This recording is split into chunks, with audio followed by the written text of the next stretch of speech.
नमस्कार दोस्तों, देविका क्लासेस के ऑफिशियल यूट्यूब चैनल पर आप सभी का स्वागत है।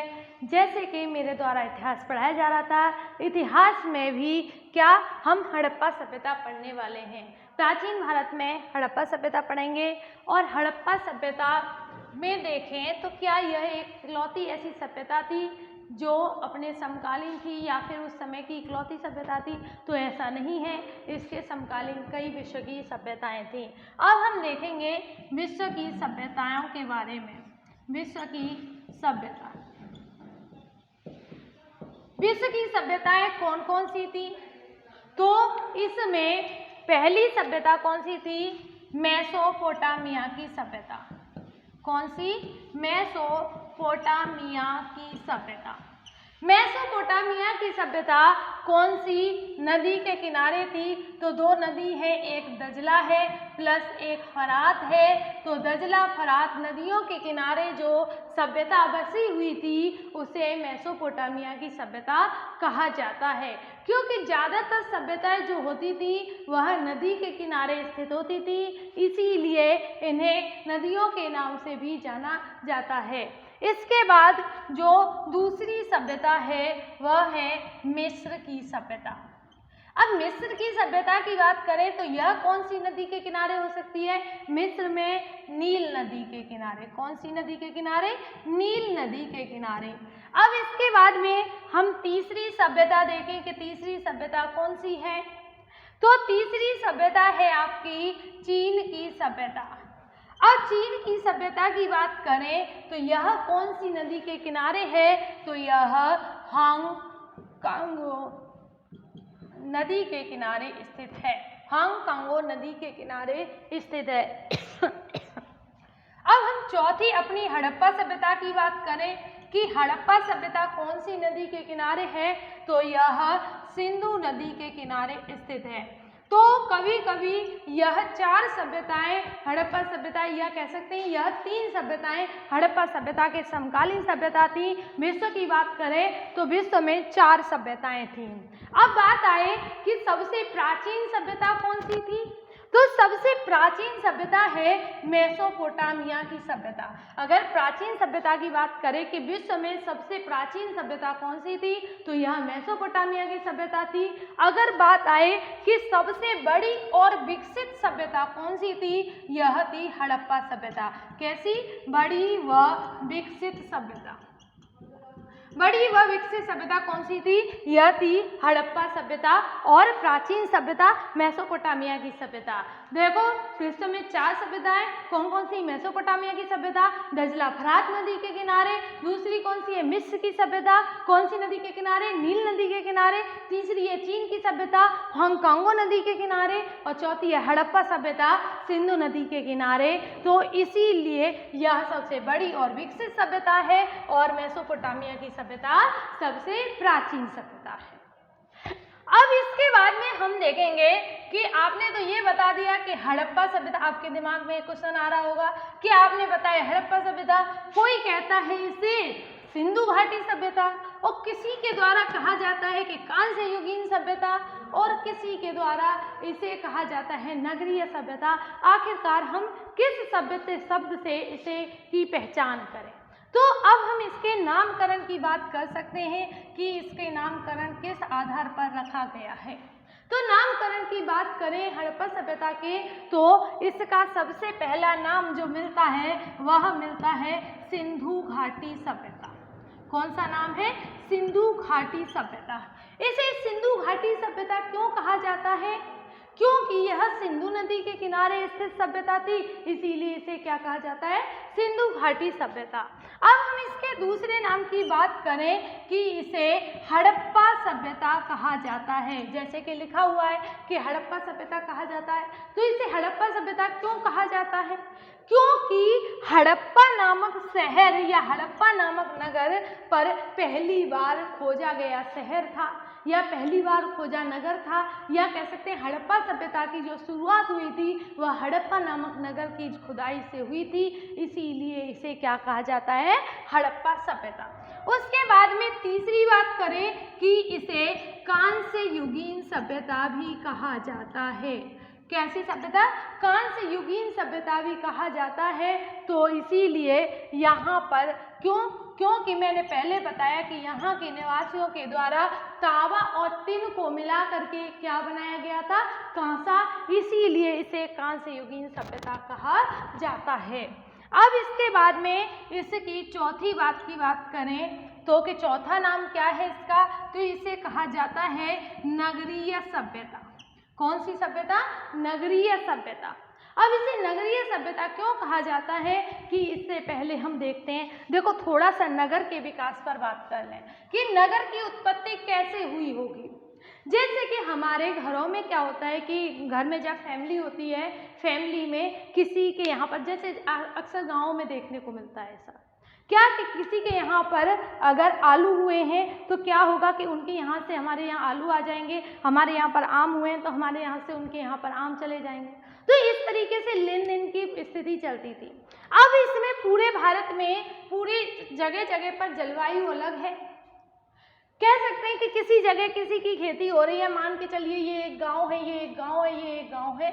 इन गाँव में अलग अलग जगहों पर किसी की खेती हो रही है, यहाँ पर आलू की हो रही है, यहाँ पर गन्ना की हो रही है, यहाँ पर धान की हो रही है, ऐसे करके सब जगह। तो ये क्या करेंगे कि एक स्थल देख लेंगे, एक स्थल खोज लेंगे और जिस जगह पर ये अपने सामान को इकट्ठा कर देंगे। अब मान के चलिए ये गन्ना है और यह आलू है,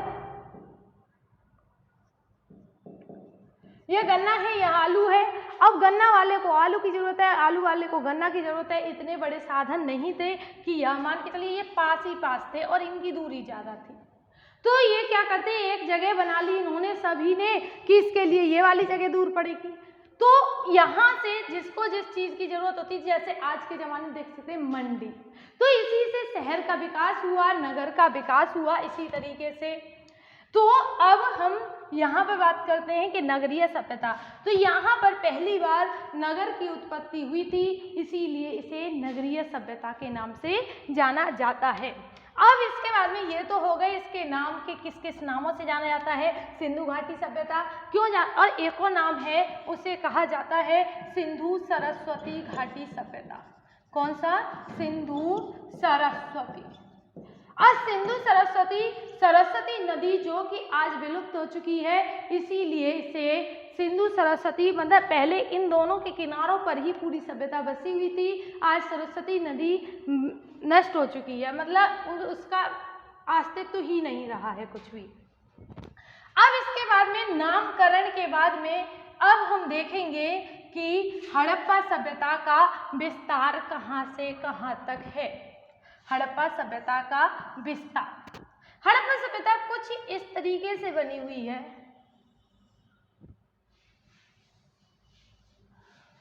ठीक है, अब यहाँ पर अगर हम इसके उत्तर में देखें, उत्तर या नॉर्थ में देखें तो क्या बना हुआ है, यहाँ पर कौन से शहर है।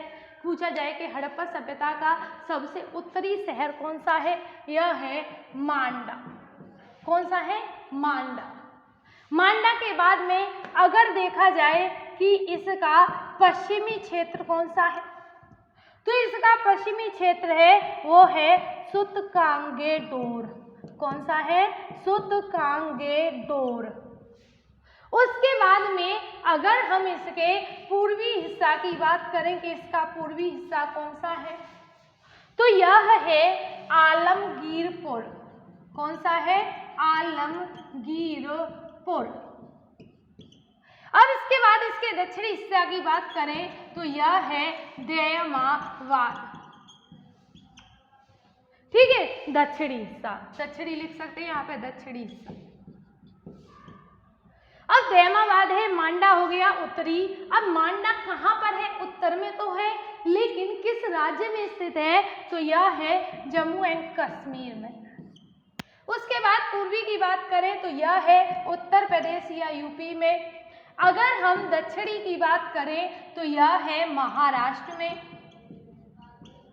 अगर हम पश्चिमी की बात करें सूतकांगेडोर की, तो यह कहाँ पर स्थित है, तो यह पाकिस्तान के बलूचिस्तान में स्थित है।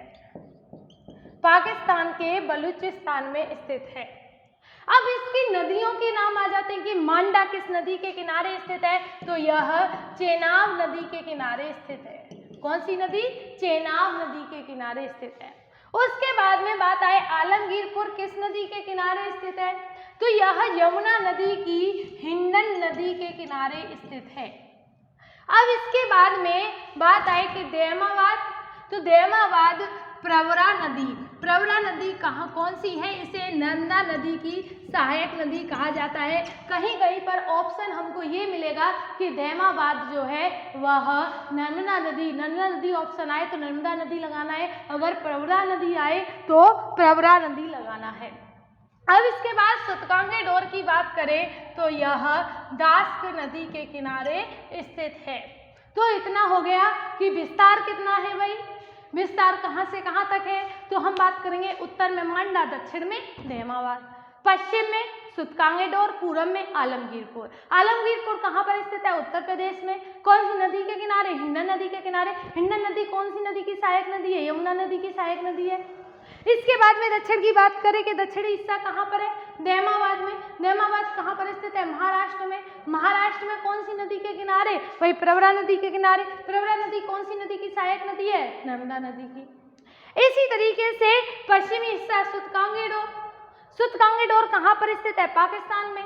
पाकिस्तान में कौन सी जगह पर? बलूचिस्तान में।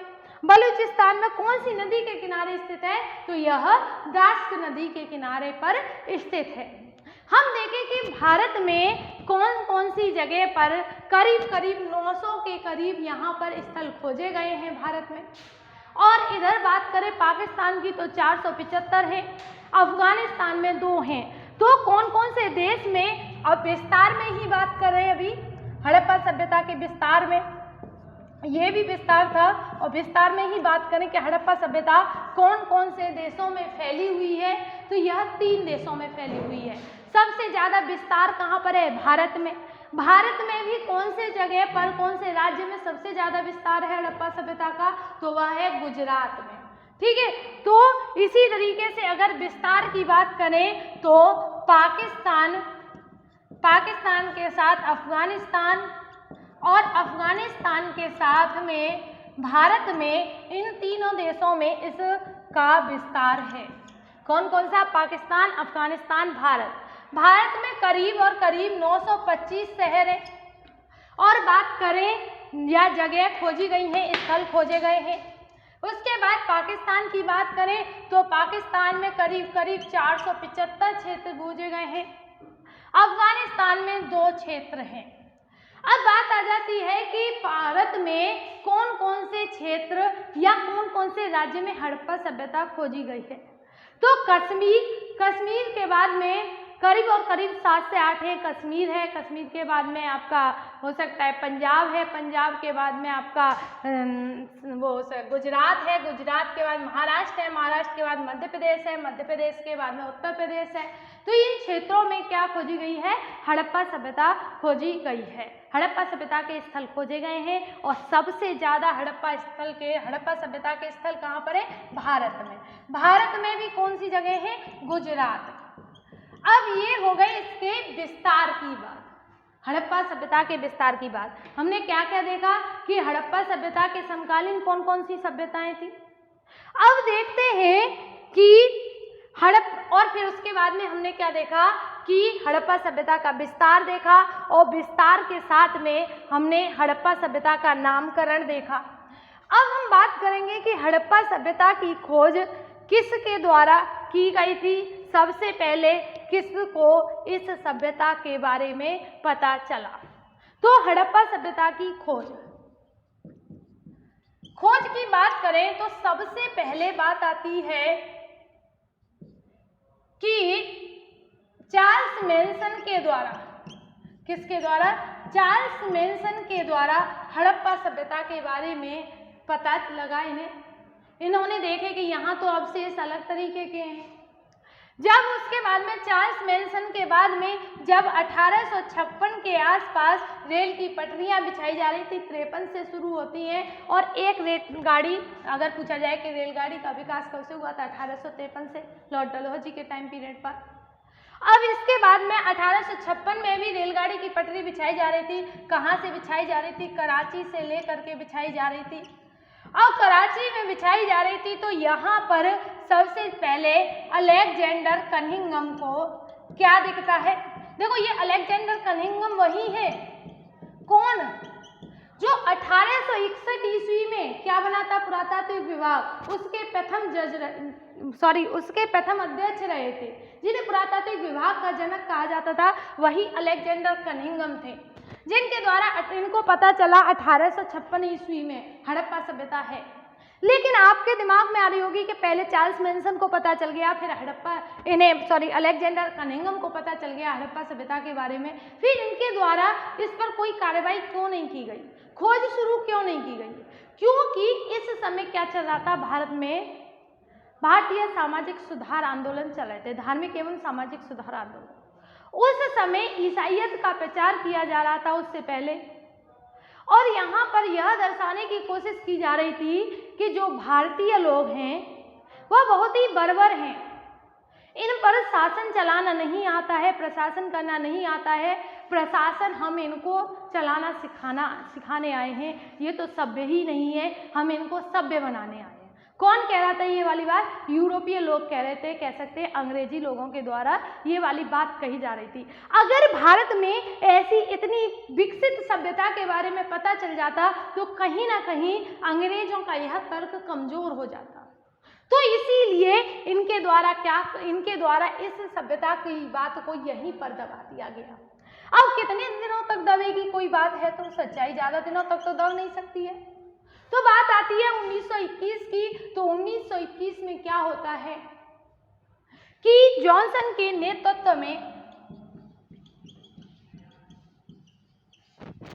क्या किया जाता है?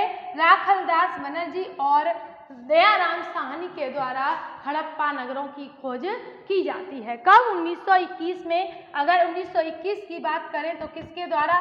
दयाराम साहनी के द्वारा। किसके द्वारा? दयाराम साहनी के द्वारा। कौन सा शहर खोजा गया? यह खोजा गया हड़प्पा। उसके बाद में देखेंगे राखलदास बनर्जी के नेतृत्व में। किसके नेतृत्व में? राखलदास बनर्जी के नेतृत्व में। राखलदास बनर्जी के नेतृत्व में मोहनजोदड़ो की खोज की गई। कह सकते हैं मोहनजोदड़ो नामक शहर खोजा गया। कब खोजा गया? यह 1922 ईस्वी में। अब हमको इन दोनों में कंफ्यूजन होता है कि दयाराम साहनी को हड़प्पा से कैसे याद रखें और राखलदास बनर्जी को मोहनजोदड़ो से कैसे याद रखें। तो इसके लिए एक छोटी सी ट्रिक हो सकती है। देखो, दयाराम साहनी जैसे है दयाराम साहनी, और उसके बाद दूसरा है राखलदास बनर्जी। अब इनके द्वारा कब की गई थी? 1921 में। इनके द्वारा 1922 में। इनके द्वारा किसकी की गई थी? हड़प्पा की। और इनके द्वारा मोहनजोदड़ो की। देखो, डी पहले आता है और आर से। किससे? आर से पहले आता है, मतलब राखलदास बनर्जी से पहले क्या आता है? दयाराम साहनी का डी। उसके बाद में 1922 से 1921 पहले आता है और एम से हमेशा एच पहले आता है। तो आज की क्लास को यहीं पर रोकते हैं। कल इसके बारे में बात करेंगे, नगरों के बारे में अलग अलग बातें की जाएंगी। तो आज की क्लास को यहीं विराम देते हैं। धन्यवाद।